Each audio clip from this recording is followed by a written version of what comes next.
What's going on, guys? My name is Trevor. Welcome to the channel. We're in that time of year where lots of big Oscar movies are coming out, but there's a bunch of movies that might just slip under the radar just a little bit. So today I'm sharing with you a bunch of movies that I'm excited for that you may have not heard of. Let me know what movies you're excited for that aren't getting all the buzz that maybe they should be getting down below in the comment section. Hit the like button, subscribe button, notification bell, and let's hop into things. And first and foremost, this one comes out on Netflix in just a couple weeks. It's starring Emily Blunt and Chris Evans. This is Pain Hustler. So I was really just not really aware what this movie was about, and it's just really a crazy, outrageous story where this really struggling woman in Emily Blunt wants a better life for her daughter and herself, and she meets up with Chris Evans' character, and she basically takes a pharmaceutical company, and she's a saleswoman, and she is just determined to make it to the top.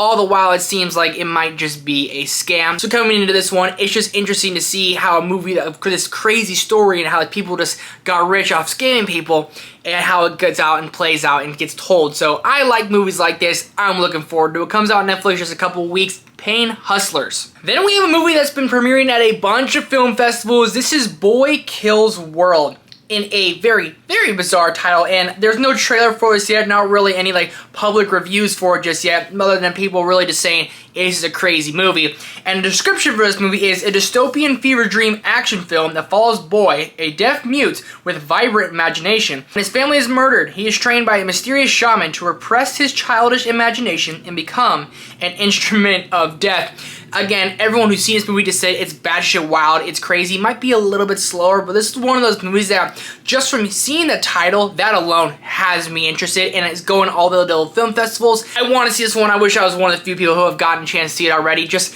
that title alone, it gets me interested. Boy Kills World. What? Then we have a Christmas slasher. Two of my favorite things, slasher movies and Christmas. It's a Wonderful Knife. And then just got a trailer the other day, and the description for this movie is, after saving her town from a psychotic killer, Winnie Carruthers' life is less than wonderful. When she wishes she'd never been born, she finds herself in a nightmare parallel universe where without her, things could be much worse. I love Christmas. I love Christmas movies, and I love Christmas movies with a little bit of a spin, a little bit different than your normal, average, everyday Christmas movie. I like slasher movies because they are fun, they are self-aware, and I think this one's gonna really hit for all of us just come Christmas time. Then we have Poor Things, starring Emma Stone, and this follows the incredible tale about the fantastical evolution of Bella Baxter, a young woman brought back to life by the brilliance and unorthodox scientist Dr. Godwin Baxter. Everyone who's seen this movie said it's very weird, it's not going to be for everyone, just watch the trailer and it might not be for you. But everyone has also said this is Emma Stone's best performance to date, which is insane because she's one of the all-time great actresses working today. I'm on the fence with this one. I want to see it just for Emma Stone's performance, but this is one of the movies, at least on this list, that it's probably I'm not as excited for as maybe I should be. I'm not familiar with the director of this movie, but I've heard it's either you love him or you hate him. So I'm interested to see it, and if you have seen it, is Emma Stone's performance that good? Is it better than La La Land? Is it better than Crazy Stupid Love? Is it better than Superbad? Then we have a romantic comedy starring Glenn Powell and Sydney Sweeney. Never knew I needed these two on screen together, but I'm glad we got it. This is Anyone But You, and it's about two college arch nemesis who reunite years after graduation for a destination wedding and pretend to be lovers for their own personal reasons. Does this sound cliche and like a movie we've seen before? Absolutely. But nonetheless, I love a good romantic comedy, and I feel like we're in that little bit of a drought for a really good romantic comedy. Every year has one just bomb.com rom-com. So I think this one could be it. You have Glenn Powell, Hangman from Top Gun. You got Sydney Sweeney from Euphoria fame, who's just really making a name for herself. Two people who, let's face it, are just beautiful on screen together.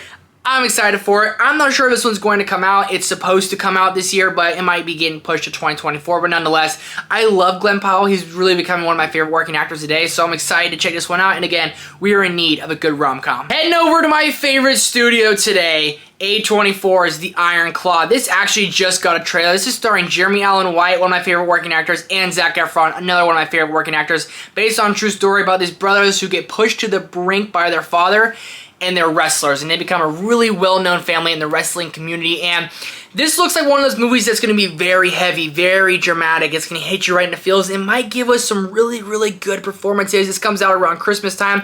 I love a good sports movie, but I also love a good brother story. And every time a good brother story is brought to the screen, it just hits me in the feels. I relate to it so much, and it dang near makes me want to cry. This trailer looks heavy, it looks emotional, and it looks like when you're together with your brothers, you can really do a lot of things, and that really looks like this movie's really going to hit on. Zac Efron's jacked out of his mind, so is Jeremy Allen White. It's about wrestling. It's 8/24, two of my favorite working actors today. I'm there. Then we have another Glenn Powell movie. This is Hitman, directed by Richard Linklater, and it's following a professor moonlighting as a hitman of sorts for a city police department who finds himself in descending into a dangerous, dubious territory when he finds himself attracted to a woman who enlists his services.